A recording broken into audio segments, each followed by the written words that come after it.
प्रवासी मजदूरों का मुद्दा इस समय जोरों पर है, राजनीति भी जोरों पर है। ऐसे में सरकारों ने क्या इंतज़ाम किए हैं, इसको लेकर बड़े सवाल खड़े हो रहे हैं। देश का सरकारी तंत्र, प्रदेशों का सरकारी तंत्र कोरोना संकट से निपटने के लिए पिछले कई महीनों से लड़ने की बात कर रहा है, लेकिन कई महीनों के बाद भी हमारा सरकारी तंत्र उतना सक्षम, उतना प्रभावी, उतना असरदार नहीं दिखाई पड़ रहा है जितना अब तक उसे हो जाना चाहिए था। खैर, फिर भी चूँकि ये संकट बहुत बड़ा है और प्रभावित लोगों की संख्या बहुत ज़्यादा है, इसलिए ये वक्त बुराई करने का नहीं है, ये वक्त है सरकारों को सहयोग करने का और उन्हें ज़रूरी सुझाव देने का, उचित सुझाव देने का। उत्तर प्रदेश की सरकार ने गरीबों के लिए, कमज़ोरों के लिए, प्रवासी मज़दूरों के लिए क्या इंतज़ाम किए हैं, ये जानने की कोशिश की हमने। और आज हम आपकी बात करा रहे हैं प्रयागराज जोन के अपर पुलिस महानिदेशक प्रेम प्रकाश जी से। प्रेम प्रकाश जी उत्तर प्रदेश सरकार के वरिष्ठ पुलिस अधिकारी हैं, एडीजी रैंक के अफसर हैं, अपर पुलिस महानिदेशक हैं और प्रयागराज जोन एक बड़ा जोन है जिसके वो सबसे बड़े पुलिस अधिकारी हैं। मध्य प्रदेश से लगी हुई सीमा है प्रयागराज जोन की। तो प्रयागराज जोन में 8 ज़िले हैं और बड़ी आबादी वाले ज़िले हैं। लाखों मज़दूर वहाँ से जुड़े हुए हैं, करोड़ों की संख्या में गरीब लोग वहाँ से जुड़े हुए हैं। तो प्रयागराज जोन में किस तरह से गरीबों को, मज़दूरों को, ख़ास तौर पर जो माइग्रेंट लेबरर्स हैं, जो प्रवासी मज़दूर हैं, उन्हें राहत पहुंचाई जा रही है, उनकी मदद की जा रही है, इस बात की जानकारी के लिए हम प्रेम प्रकाश जी से फ़ोन लाइन के ज़रिए बात करेंगे। प्रेम प्रकाश जी, बहुत बहुत स्वागत है आपका द इंडियन ओपिनियन में। आप बताएं हमें कि किस तरह से मदद पहुंचाई जा रही है, क्या इंतज़ाम प्रयागराज जोन में किए गए हैं, ख़ास तौर पर गरीबों के लिए और प्रवासी मज़दूरों के लिए। हमारे प्रयागराज मंडल में 8 जनपद हैं, जिनमें से प्रयागराज में चाक घाट की ओर से रीवा से बॉर्डर लगता है, जहां से श्रमिक और अन्य गाड़ियां आ रही थी। इसी प्रकार महोबा से काफ़ी प्रेशर बना हुआ था। हमीरपुर और हमारे यहाँ फिर इधर हमीरपुर के साथ ही बांदा में इसी प्रकार का प्रेशर था कुछ बॉर्डर्स पर, लेकिन अब वहाँ बसों की व्यवस्था कर दी गई है और साथ ही कुछ ऐसे वाहन जो पहले से ही मेडिकल सर्टिफिकेट लिए हुए हैं और यात्रा का परमिट है जिनके पास, जो महाराष्ट्र से, मध्य प्रदेश से या सीमावर्ती अन्य प्रदेशों से आ रहे हैं जैसे राजस्थान से, तो ये परमिट कर दिए जा रहे हैं और अब ये सकुशल निकल रहे हैं। रास्ते में इनके लिए शेल्टर होम्स की भी व्यवस्था की गई है। अगर कहीं इनको रुकना होता तो वहाँ भोजन व स्थान कुछ कुछ दूरी पर हमने पानी की व्यवस्था भी कराई है। तो अभी स्मूथली ये सब निकल रहे हैं, कहीं कोई समस्या नहीं है।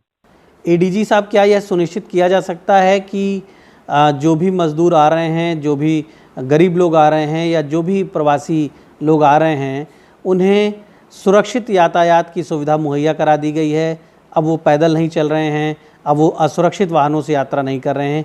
क्या ये सारे इंतज़ाम हो गए हैं? और ख़ास तौर पर मध्य प्रदेश की सीमा जो प्रयागराज जोन से लगी हुई है, वहाँ क्या ये सारी व्यवस्थाएं हो गई हैं? अभी जो श्रमिक यहाँ से गुजर रहे हैं, जब उनसे अनौपचारिक बातचीत की जाती है तो उनके द्वारा बताया गया कि काफ़ी संख्या में लोग वहाँ से अपने ऑटो, अब ट्रक के साथ, बसेस में या अब ट्रेन से भी आ गए हैं। तो इस तरीके से लोग वहाँ से पलायन कर रहे हैं और उसमें उनका कहना है कि वहाँ उनका काम बंद हो गया है या भोजन मिलने में वहाँ परेशानी हो रही है। दूसरा, कुछ लोगों ने यह भी बताया कि वहाँ आसपास बीमारी फैल रही है। तो इसे लेकर काफ़ी लोग उसमें भय में आकर और यहाँ से इस भीड़ के रूप में जा रहे हैं। तो हमने जहाँ भी जनपदों की हमारी सीमाएं हैं, उनको रिसीव करने के लिए वहाँ पर ड्यूटी लगाई है। हाँ, लेकिन कुछ जगह समस्या आ रही थी कि कुछ ट्रकों से आ रहे थे और उसमें गलत तरीके से बैठते हैं, जैसे सामान भी उसमें भरा हुआ है और ऊपर छत पर बैठ गए या और खतरनाक तरीके से बैठ गए। एक्सीडेंट को रोकने के लिए कुछ गाइडलाइंस हमने दी हैं कि केवल कन्वॉय बनाकर ही निकाला जाए। 40 किलोमीटर प्रति घंटा की स्पीड की सीमा रेखा उसमें हमने बना दी है कि इससे ज़्यादा अधिक स्पीड से ड्राइवर गाड़ी नहीं चलाएगा। ड्राइवर को यह चेक कर लिया जाए कि वह शराब आदि के नशे में तो नहीं है।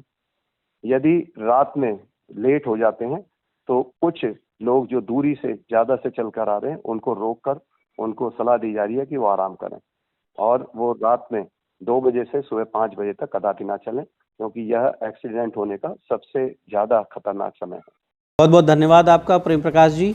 तो आप सुन रहे थे प्रेम प्रकाश जी को, जो कि एडीजी हैं प्रयागराज जोन के, और उन्होंने बताया कि सरकार ने मज़दूरों को लेकर सारे संसाधन उपलब्ध कराए हैं, और जो भी मज़दूर सड़क मार्ग से आ रहे हैं ये सुनिश्चित किया जा रहा है कि वो असुरक्षित यात्रा ना करें। यदि वो पैदल हैं, साइकिलों से हैं, तो उन्हें प्रशासन की ओर से, पुलिस की ओर से वाहन उपलब्ध कराए जा रहे हैं, और इस बात का ध्यान दिया जा रहा है कि कोई भी मज़दूर असुरक्षित यात्रा ना करें और दुर्घटना से पीड़ित ना हो, किसी दुर्घटना का शिकार ना हो।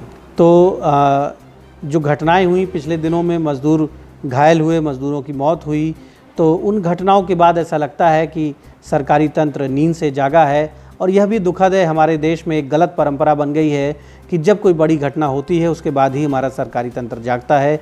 अगर घटनाओं के पहले ही रूटीन में ही हम सावधानी बरतें, रूटीन में ही हम गंभीरता से काम करें, खासतौर पर हमारा सरकारी तंत्र गंभीरता और संवेदनशीलता से काम करे, तो ऐसी घटनाएं न हों, ऐसे हादसे न हों, और ये भी ना कहा जाए कि घटनाओं के बाद ही हमारा सिस्टम नींद से जागता है। इस मुद्दे पर चर्चा हम यहीं समाप्त करते हैं। फिर जल्द किसी मुद्दे पर आपसे मुलाकात होगी। अपना ख्याल रखें। नमस्कार। अगर आप यह वीडियो फेसबुक पर देख रहे हैं तो हमें लाइक और फॉलो करें। अगर यूट्यूब पर देख रहे हैं तो सब्सक्राइब करें और बेल आइकन प्रेस करें।